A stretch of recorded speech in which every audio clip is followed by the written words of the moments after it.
אלו הן התמונות. הנשיא האמריקני ממתין לקבל את פניו של ראש הממשלה בנימין נתניהו, והנה לחיצת היד הראשונה בין השניים. בואו ננסה רגע להאזין לדברים שנאמרים שם. Does anybody recognize this man? Not too many people. שנמצא לידי. They've been very fair, actually, for last 3 days. President Trump, are you going to have a green light for another attack in Iran? זריקה שכנראה שאלה לגבי איראן. אנחנו מנסים ככה לדלות את הפרטים.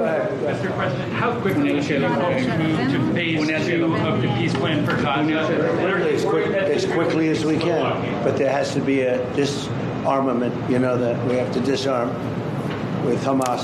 So one of the things we'll talk about, certainly, but there has to be a disarming of Hamas.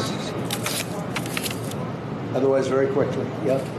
Can you say anything more about the explosion in Venezuela that you mentioned in a radio interview? Did the military do that? Can you share any more details? Well, it doesn't matter, but there was a major explosion in the dock area where they load the boats up with drugs. They load the boats up with drugs. So we hit all the boats, and now we hit the area. It's the implementation area. That's where they implement, and that is no longer around. Is that the only strike that the U.S. has done? I don't want to comment. Mr. President. President Trump. Yesterday there was an explosion overnight in the Russian state that Ukraine tried to hit the residence of President Putin. Do you have any information?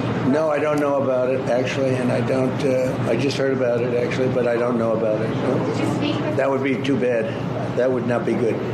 What was the outcome of your telephone call with President Putin this I had a very good talk this morning. I waited till this morning because it was pretty late by the time we finished, like 2:30 in Russia, 2:30 in the morning, and we had a very good talk.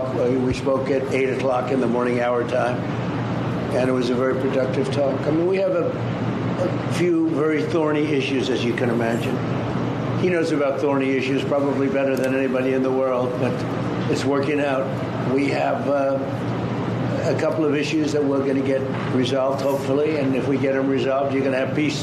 You're going to have Ukraine. They're losing 26,000 soldiers a month. Can you believe it? A month, 26,000 young, beautiful soldiers, and plus some people in Kiev, and relatively small, but a lot, you know, still people, and it's a lot of people. But 26,000 soldiers were killed last month. Yes, please. President Trump, are you going to allow Turkish forces, and do you expect Turkish forces to be stationed in Gaza?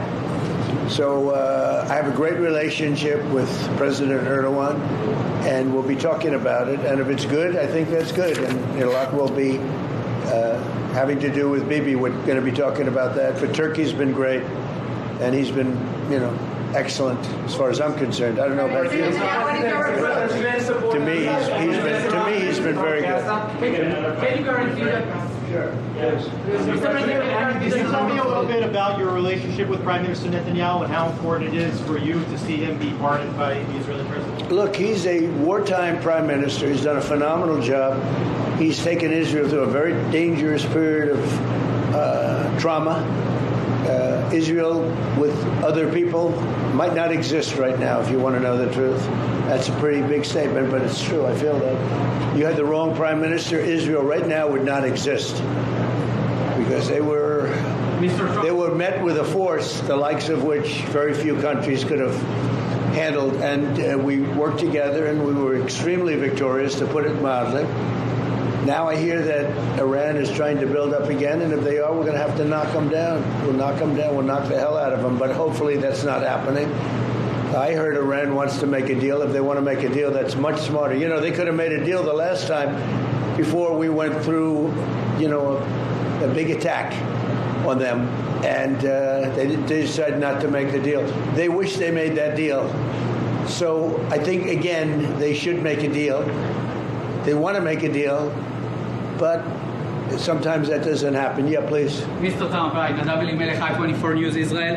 Would you support the overthrow of the Iranian regime? Who? Iranian regime. I'm not going to talk about overthrow of a regime. They've got a lot of problems that are in. They have tremendous inflation. Their economy is bust. Their economy is no good. And I know that people aren't so happy, but don't forget, every time they have a riot or somebody forms a group, little or big, they start shooting people. You know, they kill people. And the people tend to... I've watched this for years. There's tremendous discontent. They form 100,000, 200,000 people. All of a sudden, people start getting shot. And that group disbands pretty quickly. So I watched it for years. They're vicious, vicious people. Yeah. Mr. President, will you support an attack, Israeli attack on Iran if Iran will not have a deal? If Iran will continue with their ballistic missiles and also nuclear weapons? If they will continue with the missiles, yes. The nuclear, fast. Okay? One will be yes, absolutely. The other was, we'll do it immediately. Mr. President, Ron from Channel 12 News. What are your plans regarding Gaza for the next few weeks? Well, we're going to be dealing on Gaza. That's why this very great prime minister is here right now. We're talking about Gaza. We're talking about a lot of things. We have about 5 major subjects that we're discussing, and Gaza will be one of those subjects. Mr. President, can you guarantee that the last hostages, unfilling, will be released before we'll continue to the second phase of the Gaza plan? Well, let's put it this way. Every hostage just about that's been released was released because of me, Steve Witkoff, Jared Kushner, my whole team, Marco Rubio, Pete Hegseth. They were all released because of us. None were released in the Biden administration. None. They were all released because of us. Then we had a lack of releases with respect to the dead.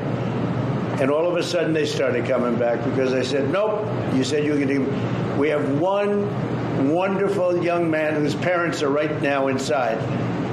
And he's, what beautiful parents, a beautiful brother, sister, and like a beautiful family, and they're waiting for the son. It's the only one left, and we're doing everything we can to get his body back. And the parents just said, hopefully he's alive. And I said, I'd love you to think that way. Okay? President Trump. Everything we can. Do you have President Trump? Out of all of these people, and I'm not just talking about the final 20. Right. Look at all of the people. What do you think the total number is? 255. 255. 254 came out. One more. Think of that. And we got them all. President Trump. President Trump, does the reconstruction of Gaza? President Trump, does the reconstruction of Gaza?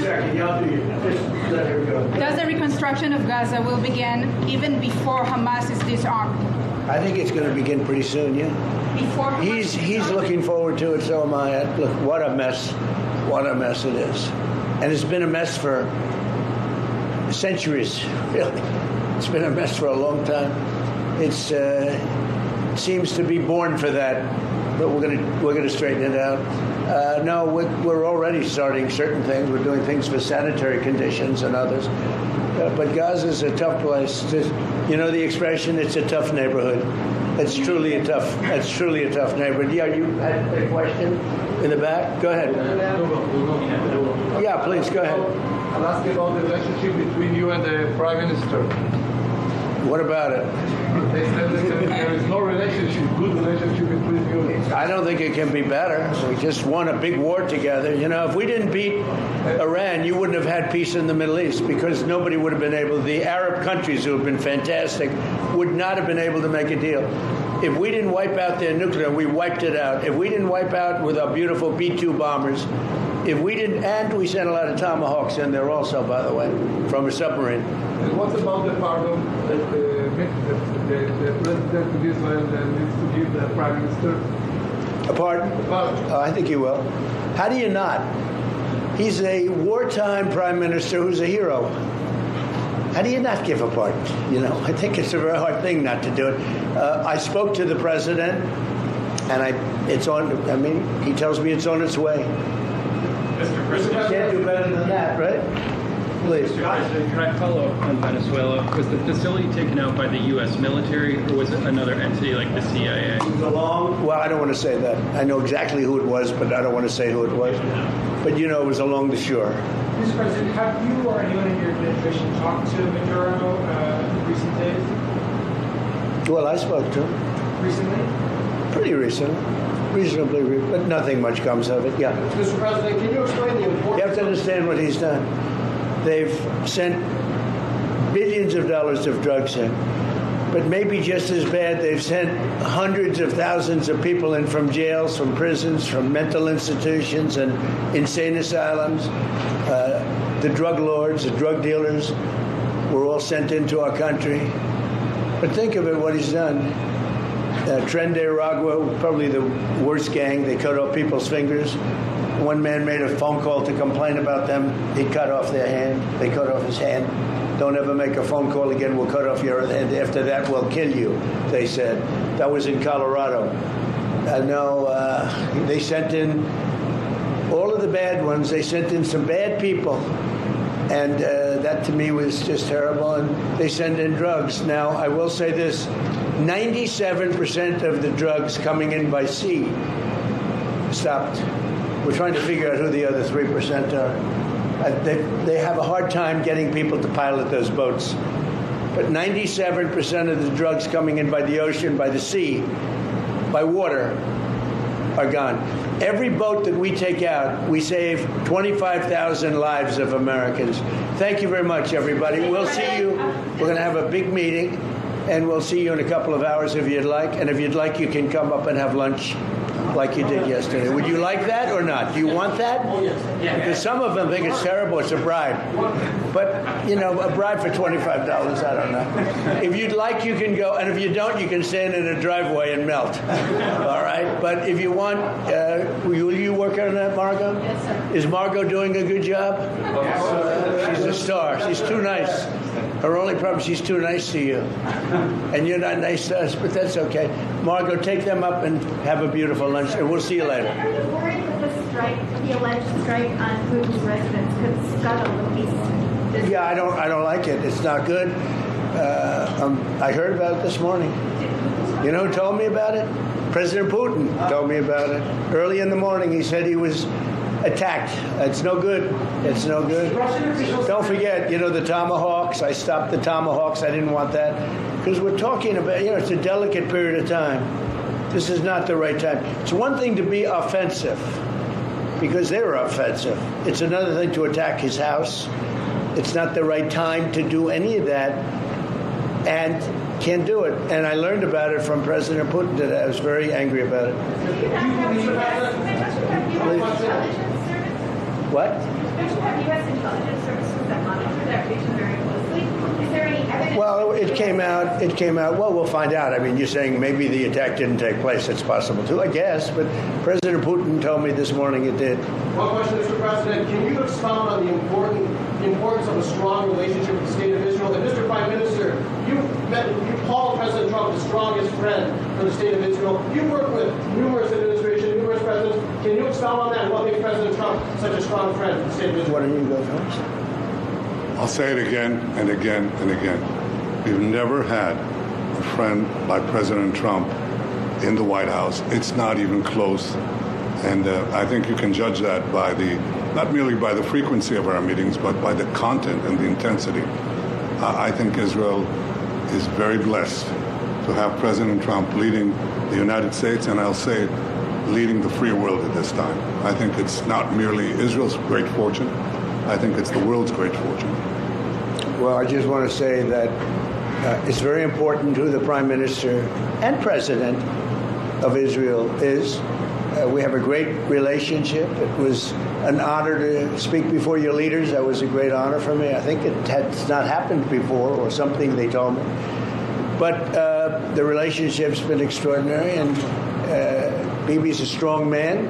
He can be very difficult on occasion, but you need a strong man. If you had a weak man, you wouldn't have Israel right now.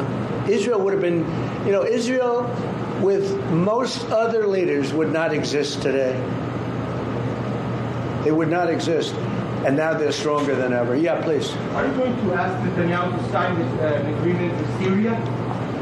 Well, I hope he's going to get along with Syria, because the new president of Syria is working very hard to do a good job. He really is. I know he's a tough cookie, and he's You know, you're not going to get a choir boy to lead Syria. That's the one thing I will say.